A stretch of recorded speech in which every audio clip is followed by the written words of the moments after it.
शुरू अल्लाह के नाम से जो बड़ा मेहरबान और निहायती रहम करने वाला है। तमाम हज़रात दुरूद पाक पढ़ लीजिए। अल्लाहुम्मा सल्ली अला मुहम्मद व अला आलि मुहम्मद कमा सल्लैता अला इब्राहीमा व अला आलि इब्राहीमा इन्नका हमीदुम मजीद। अल्लाहुम्मा बारिक अला मुहम्मद व अला आलि मुहम्मद कमा बारकता अला इब्राहीमा वाला आलि इब्राहीमा इन्नका हमीदुम मजीद। कुरान पाक में अल्लाह करीम ने वाज़े तौर पर के दिलों के अंदर है। आज दुनिया में जो मसाइल हैं उनमें बड़ा मसला एक ये है कि जितने भी लोग हैं वो अपनी अपनी जगह पर बेचैन नज़र आते हैं। सब कुछ होने के बावजूद भी उनको ऐसा लगता है कि अभी कुछ कमी में बाकी। बात दूसरों के मुताल्लिक, अपनों के मुताल्लिक गर्दिश करती रहती। सुबह को जब उठते हैं, उठने के बाद तो चाहिए कि बंदा फ्रेश हो, लेकिन अब मामला उसके उलट हुआ है। रात को बिस्तर पर पहुंचते हैं आराम के लिए कि सुबह बिल्कुल फ्रेश उठेंगे, लेकिन अब जब लोग ज़्यादातर सुबह को उठते हैं तो और ज़्यादा थके हुए होते हैं, क्योंकि सारी रात दिमाग नहीं सोता है, जिस्म सो जाता है। दिमाग चक्कर लगाता रहता है, बिना जुड़ी हुई फिल्म की तरह कभी कुछ दिखा रहा है, कभी कुछ दिखा रहा है आंखों के आगे। तो बंदा जब सुबह को उठता है वो परेशान उठता है, उसका जिस्म पहले से ज़्यादा तकलीफ़ में होता है। क्यों? क्योंकि जिस्म ने सारी रात दिमाग के साथ जद्दोजहद की है, वो उस आराम की हालत में नहीं पहुंचा जो पहुंचना चाहिए था। कुछ लोग सुकून की तलाश में पहाड़ों में जाते हैं, पहाड़ वाले ज़मीन पे आते हैं। कुछ समुंदरों में जाते हैं, दरियाओं के चक्कर लगा रहे हैं। कुछ दूर दराज का सफ़र कर रहे हैं। क्या करना है भाई? भी सुकून चाहिए, बोर हो गए हम, बोर बहुत हैं, बोरिंग चल रही है ज़िंदगी। अब ज़िंदगी इतनी बोर हो गई है, उसको खुशी मनाने के लिए कोई शराब पी रहा है, कोई अय्याशी कर रहा है, कोई गुंडागर्दी कर रहा है, कोई किसी से गंदा मजाक कर रहा है, कोई ठगियां मार रहा है। उसको फन का नाम दे दिया दुनिया ने, फन। जो जितनी चरब जुबानी कर रहा है, बेईमानी कर रहा है, कहते ये तो फन है।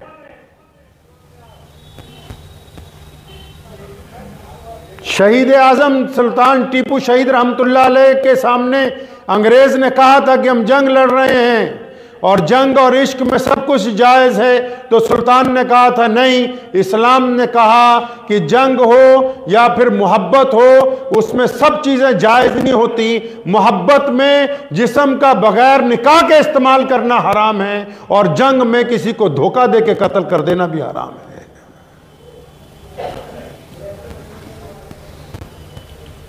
तो परेशान है दुनिया आज। अब परेशान क्यों है भाई? कई अच्छे अच्छे नमाजी भी परेशान है। जरूरी नहीं कि बेदीन ही परेशान है, नमाजी भी परेशान है, दीनदार लोग भी परेशान है। दिल को सुकून ही नहीं है। दिल को जिस जगह होना चाहिए इत्मीनान, तसल्ली, वो है ही नहीं। अच्छे अच्छे बड़े बड़े पहुंचे हुए वली जो आजकल अपने आप को कहते हैं, वो परेशान है। भाई क्या बात हो गई? बात यह है कि हमारे प्यारे पैगंबर अलैहिस्सलातु वस्सलाम ने हमें तरबियत फरमाई, अपनी उम्मत को कहा कि हकीकत को पहचानना है हमेशा।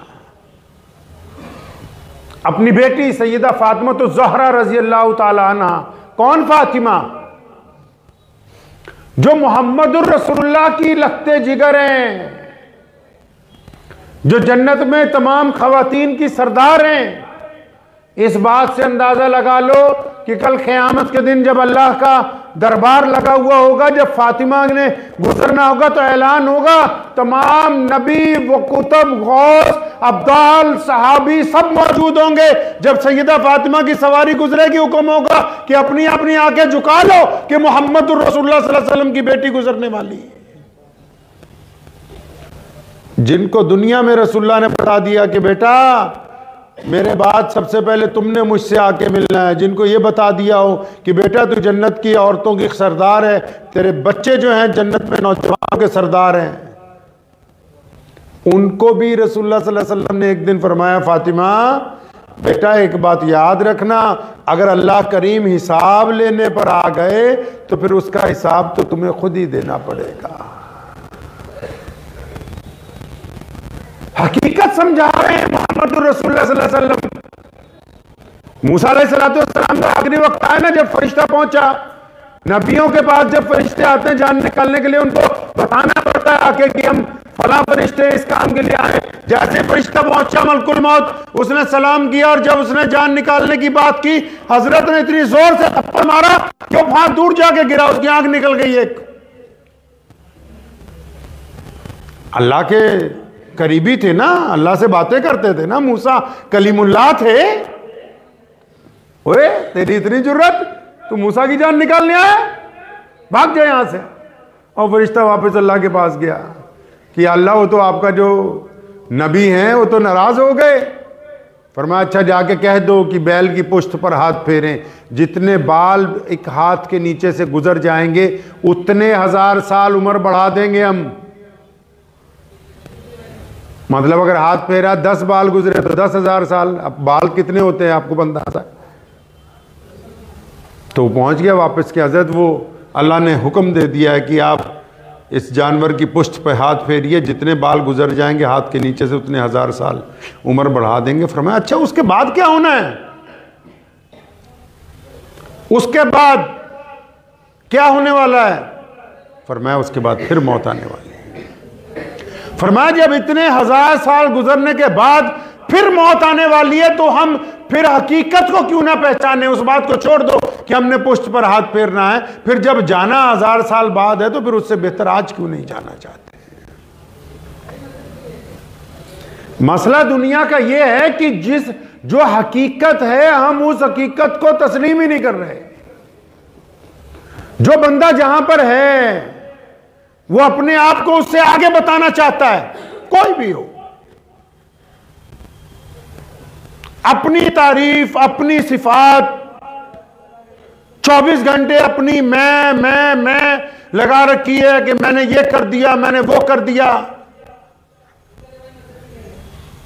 मसला ये फंसा हुआ है घर वालों के साथ भी कि अबे मान लो मैंने तुम पे एहसान किया है, तुम्हें घर बना के दिया, तुम्हारे लिए खाने का इंतजाम कर रहा हूं, तुम्हारे लिए ये कर दिया, भाइयों के लिए कर दिया, मां बाप के लिए कर दिया। जो लफ्ज मैं है, जो नहीं है वो अपने आप को बताना चाहता है।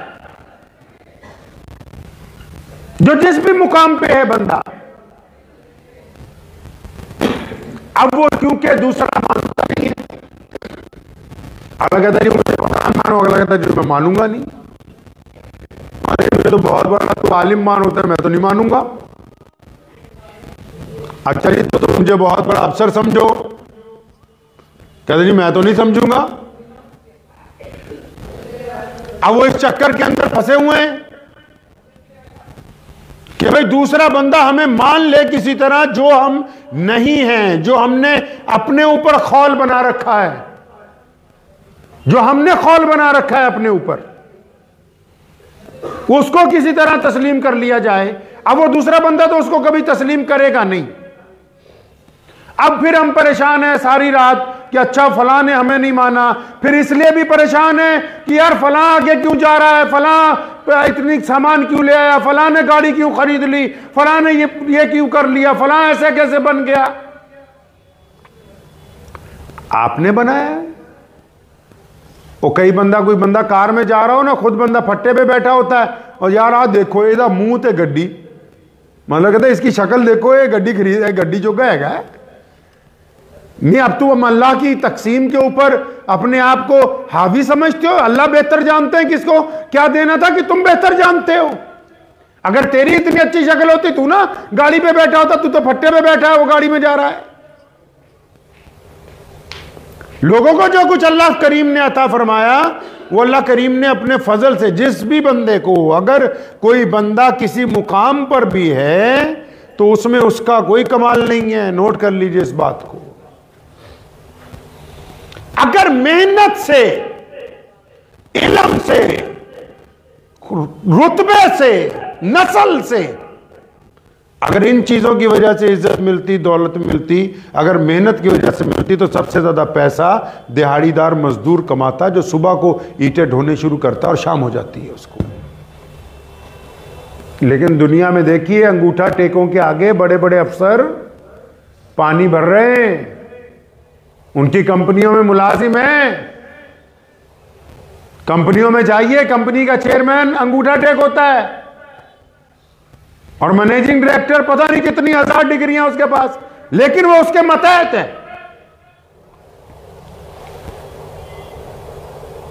हकीकत को जब तक हम अपनी जाती जिंदगी में, आप अपनी जाती जिंदगी में, मोहम्मद रसूलुल्लाह सल्लल्लाहु अलैहि वसल्लम ने हमें हकीकत पसंदी सिखाई कि हम हकीकत के साथ जुड़ के रहेंगे, असलियत को पहचानेंगे, जिस मुकाम पे अल्लाह ने हमको रखा है उस मुकाम को पसंद करेंगे, फिर कोशिश करेंगे कि इससे आगे बढ़ें, और उस कोशिश में इखलास होगा तो फिर अल्लाह की मदद शामिल होगी। अगर उस कोशिश में दूसरों की टांग खींचना है, और उस कोशिश में हसद है, उस कोशिश में कीना है, उस कोशिश में बुराइयां हैं, उस कोशिश में लोगों के खिलाफ साजिशें हैं, तो फिर आप किसी का कुछ नहीं बिगाड़ सकते।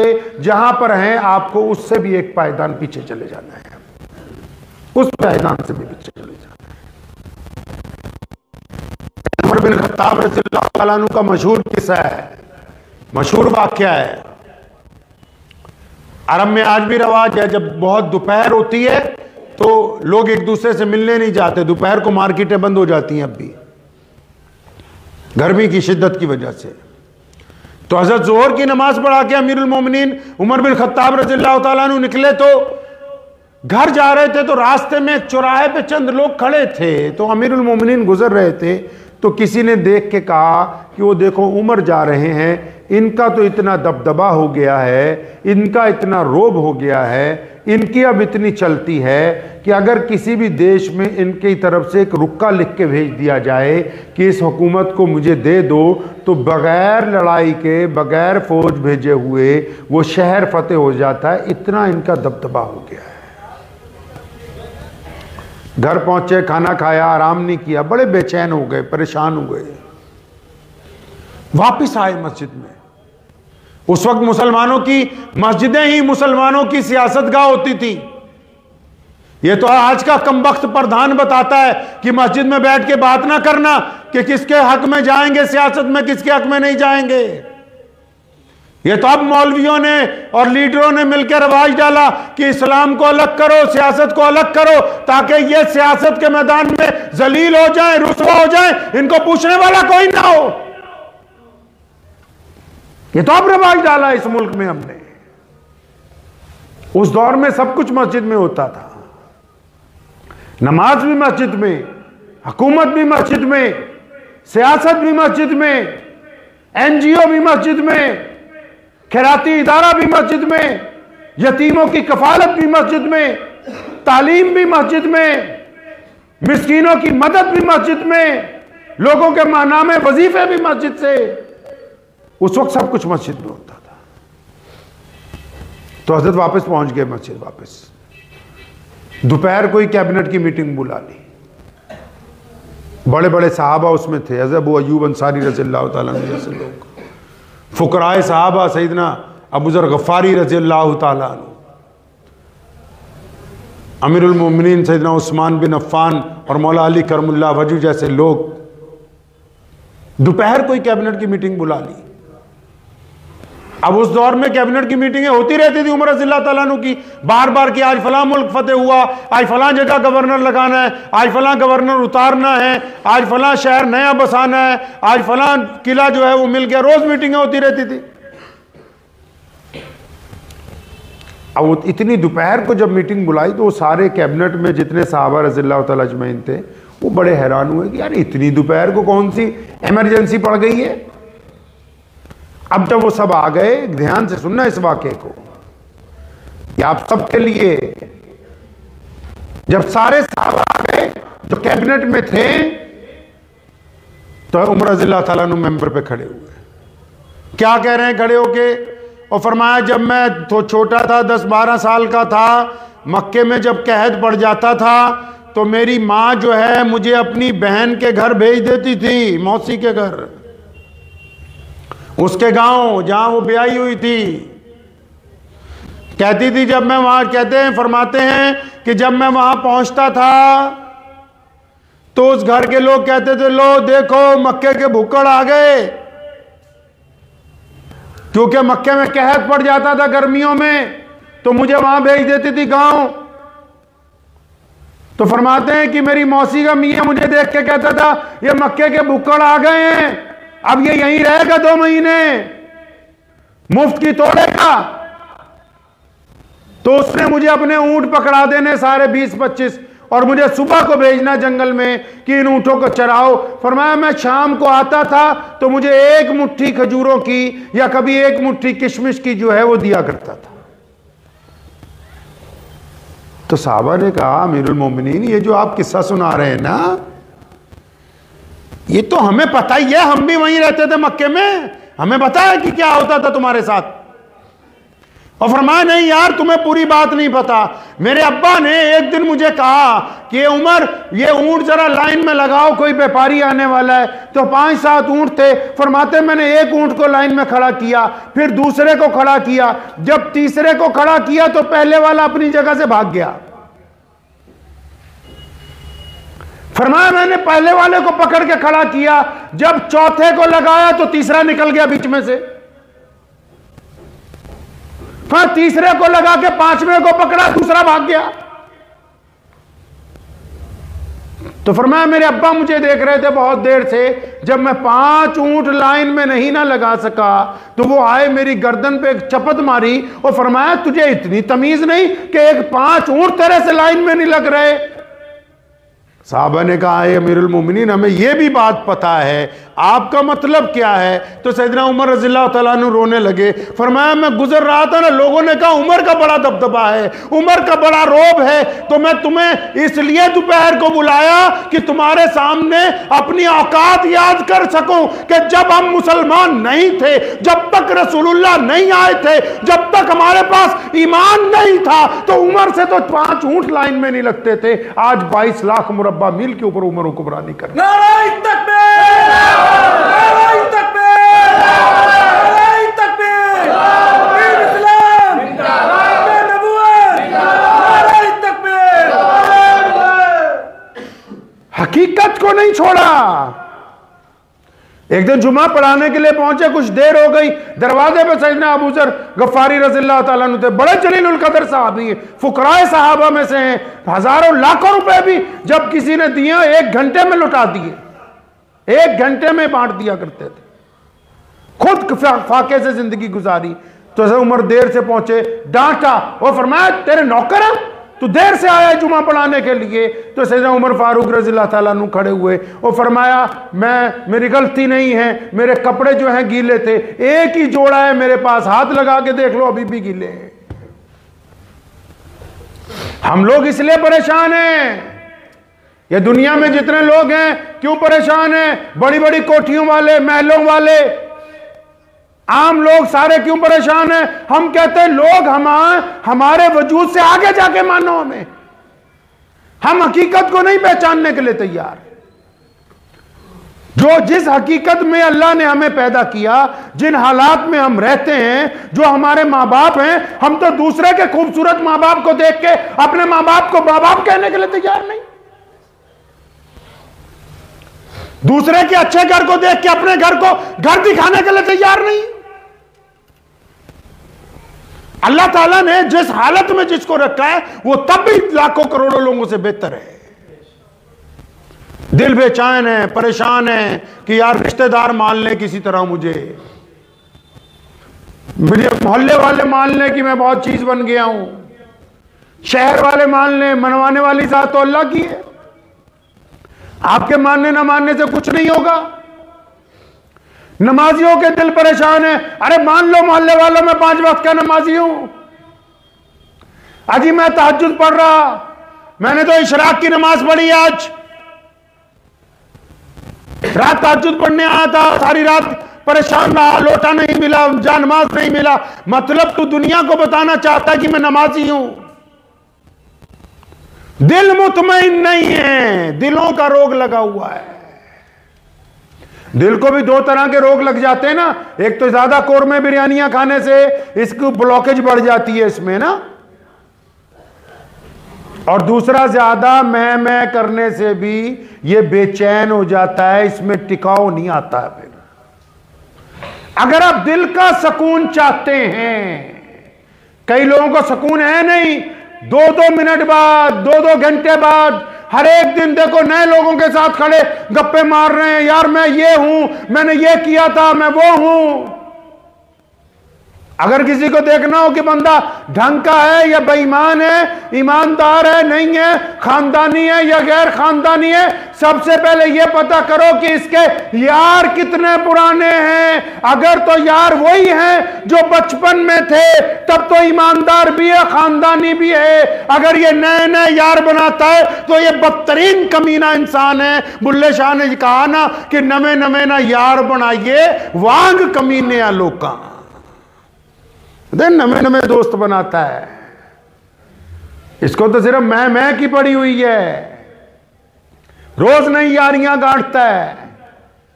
किसी मस्जिद में जाते हैं हम लोग पूरे मुल्क में, तो मस्जिद की हालत देख के भी पता लग जाता है। अगर तो इमाम, अब ये हो सकता है ये गुफ्तगू किसी को अच्छी ना लगे, अगर तो इमाम 25-30 साल पुराना है, फिर तो पता लगता है कमेटी पढ़े लिखे लोगों की है, दानिश्वरों की है। जहां हर 15 दिन बाद, 2 महीने बाद, 6 महीने बाद इमाम बदल रहा है, तो कम से कम कमेटी भी कभी पढ़े लिखे लोगों की बदल के देख लो, जो कम से कम इंसान बन के मस्जिद को चला ले। निजाम वही लोग होते हैं जो मुखलिस हों और जिनका दिल ठहरा हुआ हो। और दिल कब ठहरेगा? अल्लाह के जिक्र के साथ। अल्लाह ने कुरान में वाज़ेह तौर पे कहा, आप चाहे पहाड़ों में घूम लो, आप जमीन के खित्तों में घूमो, आप समुंदर की गहराइयों के अंदर चले जाओ, हवा में पैराशूट लेके गोते लगाते रहो, चाहे बाजारों के अंदर खरीदारी करते रहो, बेहतरीन आइसक्रीमें खाओ, अच्छी कॉफी शॉप पे जाओ, नमे नमे यार बनाओ, बेइंतहा काम करो, लेकिन आपको सुकून नहीं मिलेगा। बिस्तर पे रात को थके हुए पहुंचोगे। हाँ, अगर 24 घंटे में नमाज के साथ कभी कुछ वक्त आप निकाल लें, 10 मिनट का, 15 मिनट का, जिसमें आपका दिल अल्लाह के जिक्र के लिए राजी हो जाए, खुदा के जिक्र के लिए, उस पालनहार के लिए। कुरान पढ़ा कभी? कुरान ने कहा अल्हम्दुलिल्लाह रब्बिल आलमीन। अल्लाह ने यह नहीं कहा कि मैं तुम्हारा रब हूं, फरमाया रब तो हूं लेकिन पालनहार हूं। जिस तरह मां बच्चे को पालती है, फरमाया कायनात का पालनहार हूं मैं। कुछ वक्त अपने रब के लिए निकालें, थोड़ा सा, जिसमें अल्लाह का जिक्र हो, उसकी तस्बीह हो और दिल की तवज्जो अल्लाह की तरफ हो। तवज्जो जब तक अल्लाह की तरफ नहीं होगी, दीनदार लोग क्यों नाकाम है? ये बड़े बड़े लोग दुआएं करते हैं, क्यों कबूल नहीं होती? क्यों टुकड़े हो रहे हैं बड़ी बड़ी जमातों में?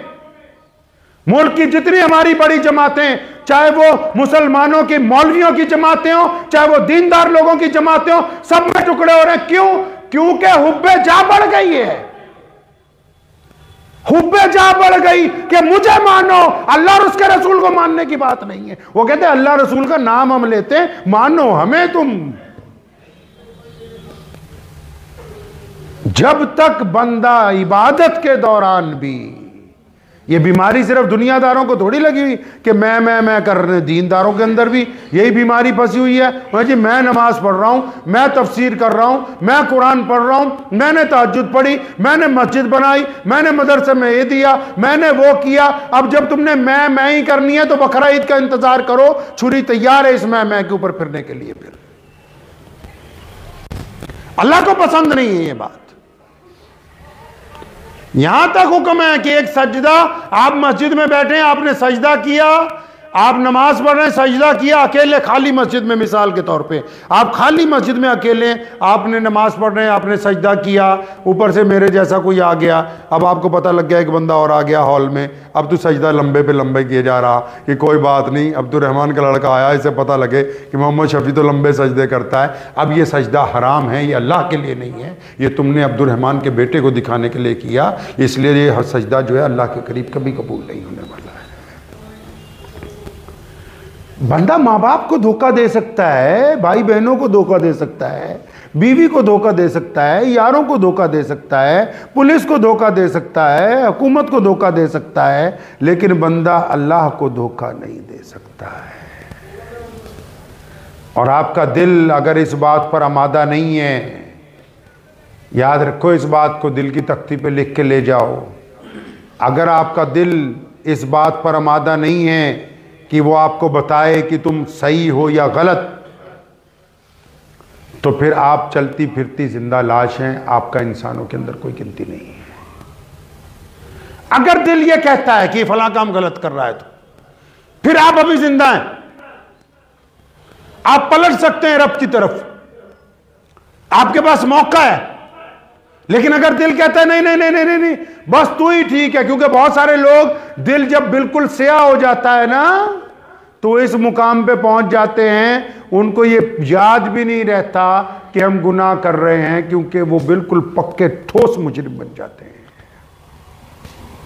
तो वक्त निकालिए, निकालेंगे थोड़ा सा वक्त, कोई 5 मिनट 10 मिनट नमाजों के अलावा किसी वक्त, सब लोग उठ के चले जाएं नमाज में से, आप बैठिए मस्जिद में, या रात को उठ के बिस्तर पे, जब कभी आंख खुल जाए बिस्तर पे उठ के बैठिए, नहीं वज़ू होता वहीं बिस्तर पे उठ के बैठिए, किबले की तरफ मुंह कीजिए, अपने रब की हुजूर कुछ दुआ मांगिए, अल्लाह का कोई ज़िक्र खैर कीजिए, अल्लाह करीम आपके दिल के अंदर सुकून पैदा फरमा देंगे।